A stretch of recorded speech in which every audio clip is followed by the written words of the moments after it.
She opened her small cloth bag and brought out a gold chain.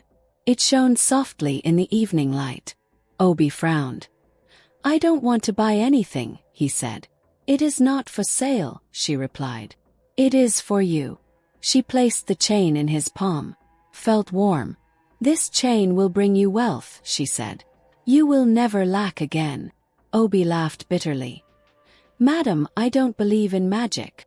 She looked at him calmly. "There is one rule," she said. "Wear it and never remove it. If you remove it, everything you gain will disappear forever." Obi felt fear and hope fight inside him. "What if I don't wear it?" he asked. "Then nothing changes," she said. Obi looked at his dirty shoes, his empty hands, his tired life. He thought of his parents, his sister, their sacrifices. What price is too high for escape, he asked himself. Slowly, he lifted the chain and placed it around his neck. Felt light. The old woman nodded once. "Do not forget the rule," she said. She stood and walked away into the crowd. Obi was born in a small village where people measured time by harvests and funerals. His father Uche worked on other people's farms. He did not own land. Every season, he begged for space to plant maize and cassava. Some years were good. Many years were not. His mother, Zainab, sold tomatoes and pepper in the market. She woke before sunrise and returned home after dark. Her feet were always dusty. Her hands were always rough. Obi grew up watching his parents struggle. Sometimes there was food. Sometimes there was not.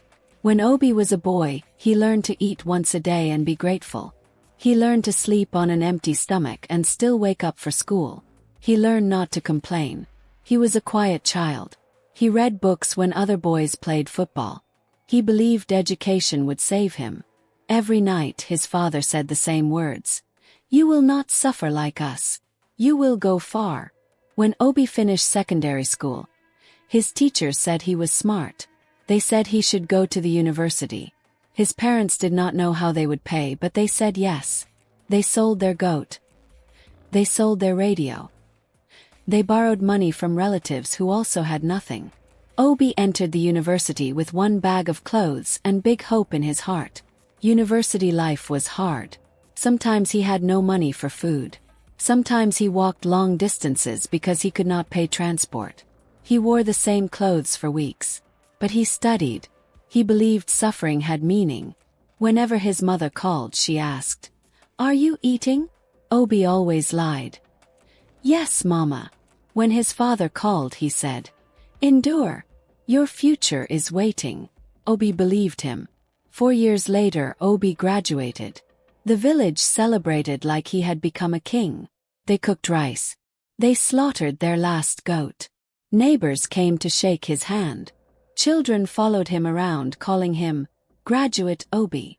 His father stood proud in the crowd. "This is the end of our suffering," Uche said. "My son will take us out of poverty." Obi believed it too. He went to the city 1 week later. That was when the waiting began.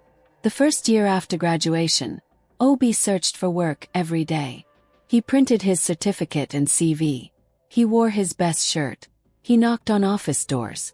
Some secretaries did not let him enter. Some managers looked at him and said, "Leave your papers." Others said, "We will call you." No one ever called. He slept in a small room with 2 other young men. They shared food.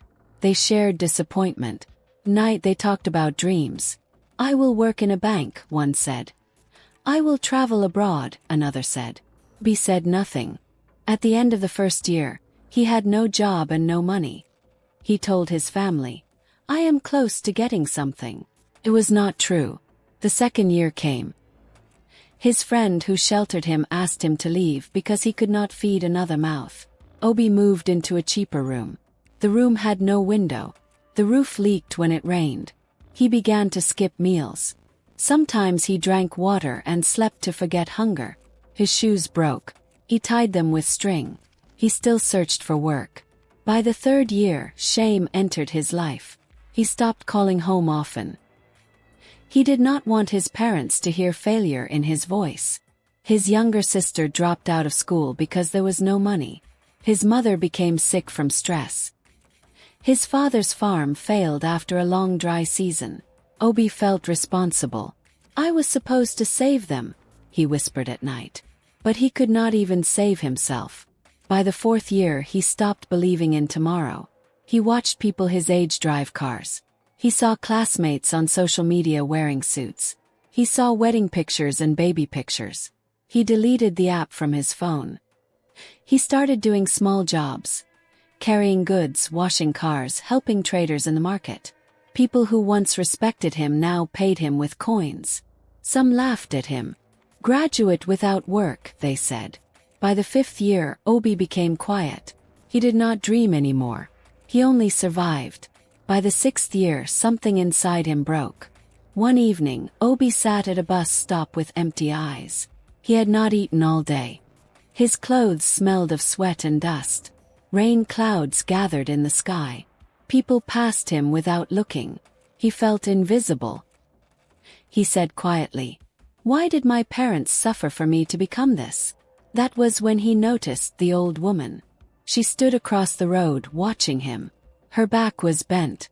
Her clothes were plain. Her hair was white. But her eyes were clear. She crossed the road slowly and sat beside him. "You look like someone who has waited too long," she said. Obi did not answer. "You finished school long ago," she continued. "But life did not reward you." Obi turned to her.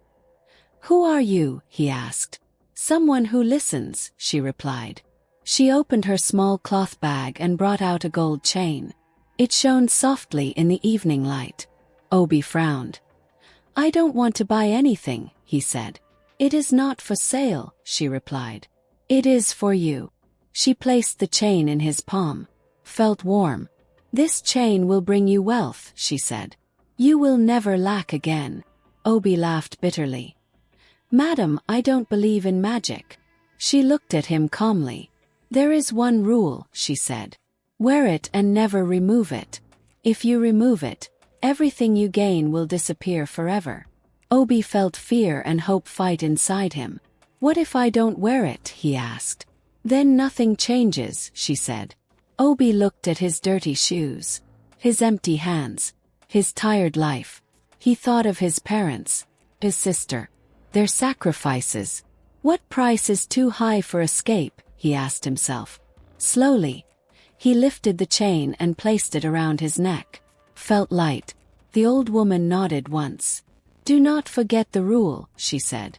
She stood and walked away into the crowd. Obi tried to follow her with his eyes, but she disappeared among people. He touched the chain on his neck. It was real. That night he slept deeply. For the first time in years, his dreams were not about hunger. They were about change.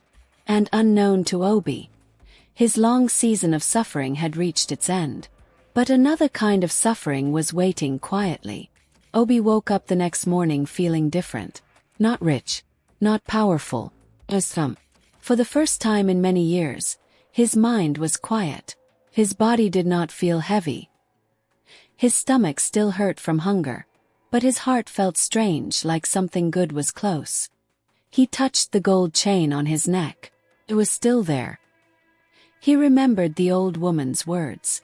"This chain will bring you wealth." Obi shook his head. "It was only a dream," he said to himself. He washed his face with cold water from a bucket and put on his old shirt. He planned to go back to the market to look for small work again. Then his phone rang. Obi stared at it. Nobody called him anymore. He answered slowly. "Hello. Good morning," a man said. "Is this Obi Uche?" "Yes. My name is Mr. Bello. Your name was given to me by a friend. We need someone with your qualification for a job interview today. Can you come now?" Obi froze. For what job?" he asked. "Office assistant. Salary is fair. Please come quickly." The call ended. Obi sat on his bed and stared at the wall. His heart began to beat fast. No application. No long waiting. No struggle. Just one call. He touched the chain again. Was this the work of the chain? He did not think too much. He wore his best shirt and left. The office was not big, but it was clean. The manager spoke kindly to him. They asked him simple questions. They looked at his certificate. "You start tomorrow," the manager said. Obi almost cried. That night, he ate rice and meat for the first time in weeks. He slept with a full stomach. The next weeks changed his life. At work, people treated him with respect. His boss trusted him. Customers liked him. His salary came on time. 1 month passed. Then 2. Obi moved into a better room. He bought new clothes. He sent money home. When his mother heard his voice on the phone, she cried. "My son, God has remembered us," she said. His father said, "I knew your waiting would end." Obi believed it too. Then more good things began to happen. One day, a businessman noticed how Obi worked and offered him another job with better pay. Obi accepted. Soon after, someone invited him into a small business partnership. They bought and sold goods. The business grew fast. Money came easily. Not slowly like before. Yes, strangely fast. Every door opened for him. If he asked for help, people said yes. If he tried something new, it worked. Obi did not question it. He only enjoyed it. He moved into a big apartment. He bought a car. He hired a driver. He wore expensive clothes now. His shoes shone. His hair was always cut. His phone was new. People who once laughed at him now greeted him with respect. "Boss Obi," they said. He sent more money home. He built a small house for his parents. He paid his sister's school fees. He bought furniture and food for them. His mother prayed for him every morning. "My son has saved us," she told neighbors. Obi felt proud. For the first time in his life, he felt like a man. He went to parties. He ate in expensive places. He laughed loudly. He drank and danced. Life became sweet. The gold chain stayed on his neck. He never removed it. He slept with it. He bathed with it. He dressed with it. At first he forgot it was there. Months passed. Then one night while lying in bed, Obi felt something strange. The chain felt heavy. Not very heavy. Just uncomfortable. He touched it and turned on his side. "It's just in my head," he said. But the next night it happened again. The chain pressed against his neck. Felt warm. His skin began to itch. He scratched it. Red marks appeared on his neck. He looked in the mirror and frowned. "It's nothing," he said. But days passed, and the itching continued. Sometimes at work, he pulled at the chain when nobody was looking. Sometimes at parties, he loosened his collar to breathe. Still he did not remove it. He remembered the rule. If you remove it, everything you gain will disappear. Obi was afraid. He told himself, "It is better to be uncomfortable than to be poor."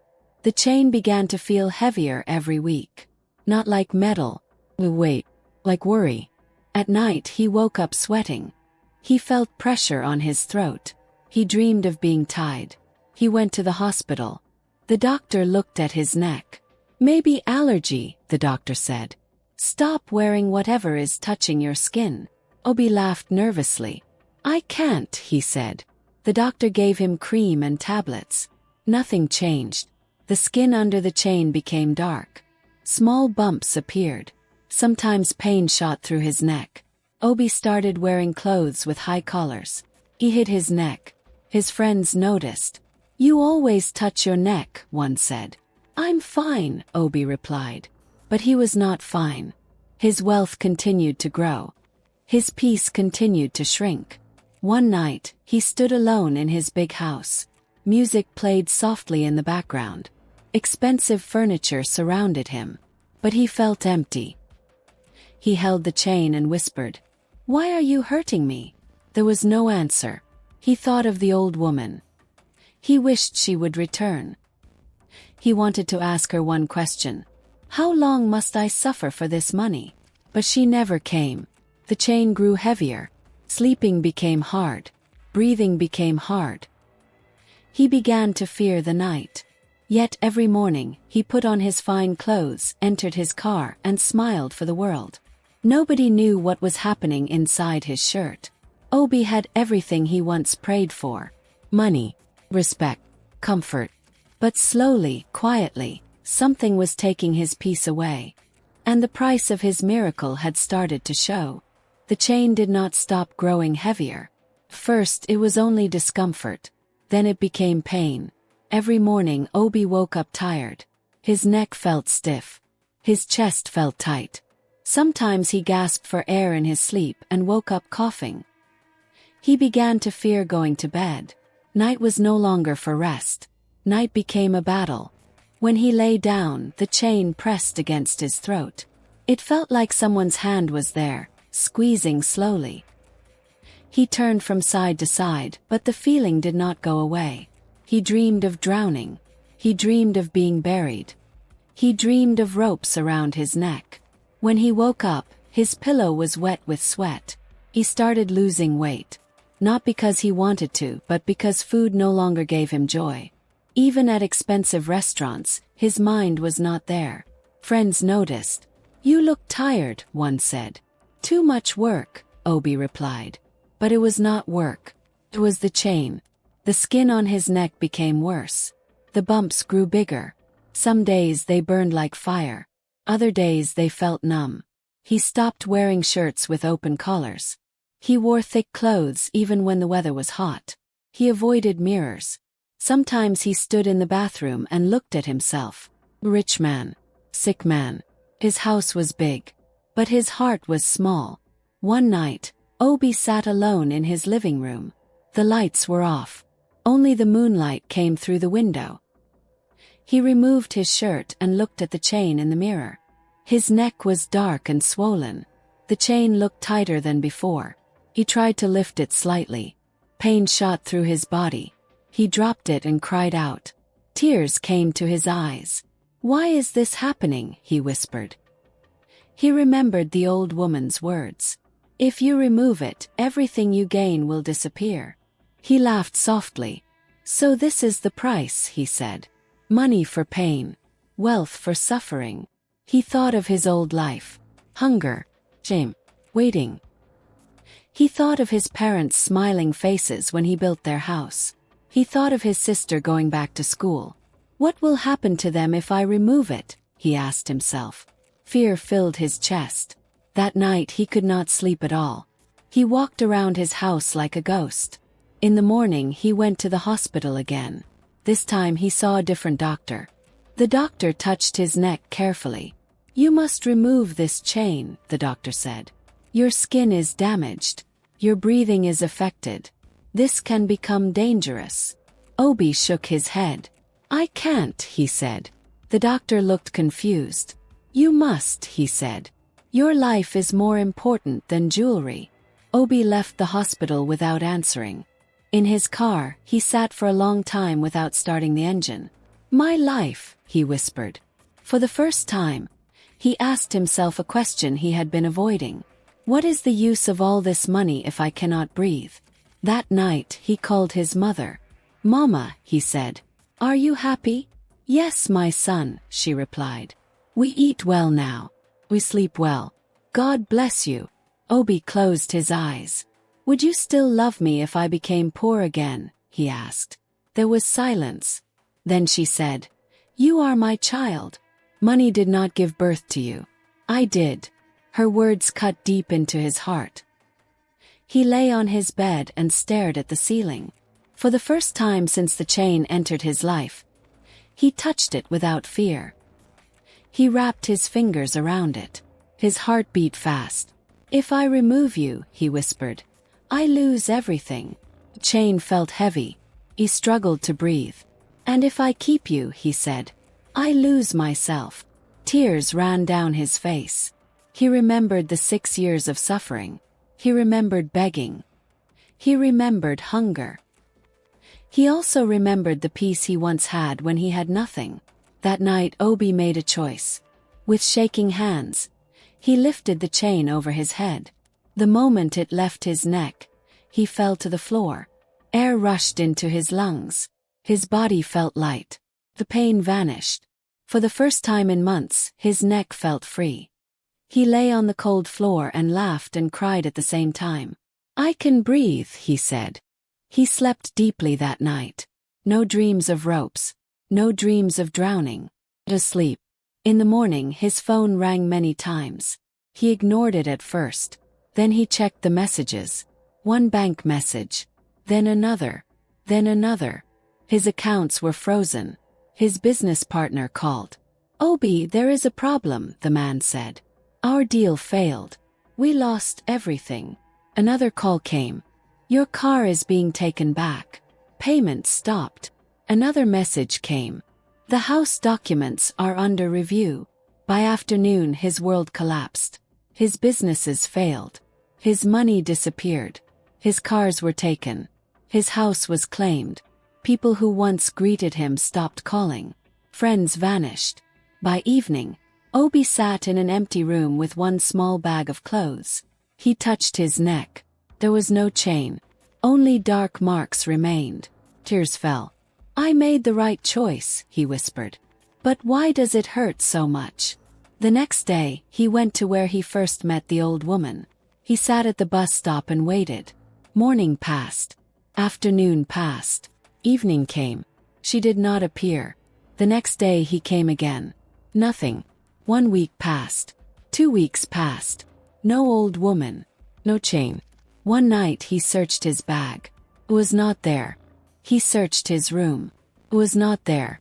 He searched everywhere. The chain had disappeared. Fear filled him. No, he said. Please come back. He went to the bus stop again and shouted into the night. I will wear it. Promise. I will not remove it again. But the road stayed silent. Only cars passed. Only wind answered him. Obi fell to his knees. He understood then. The gift had left him forever. There would be no second chance. He returned to a small room. Not as small as before, but empty. He began to work again. Carrying goods. Helping traders. Living day by day. But something had changed. He could breathe. He could sleep. He could think. Sometimes he touched the marks on his neck and remembered everything. The hunger. The wealth. Pain. The loss. He learned one hard truth. Wealth without peace is another kind of prison. And peace once chosen must be protected. The old woman never returned. The gold chain never came back. But Obi lived. Not rich. Not famous. Just alive. And for the first time in many years, his life was his own.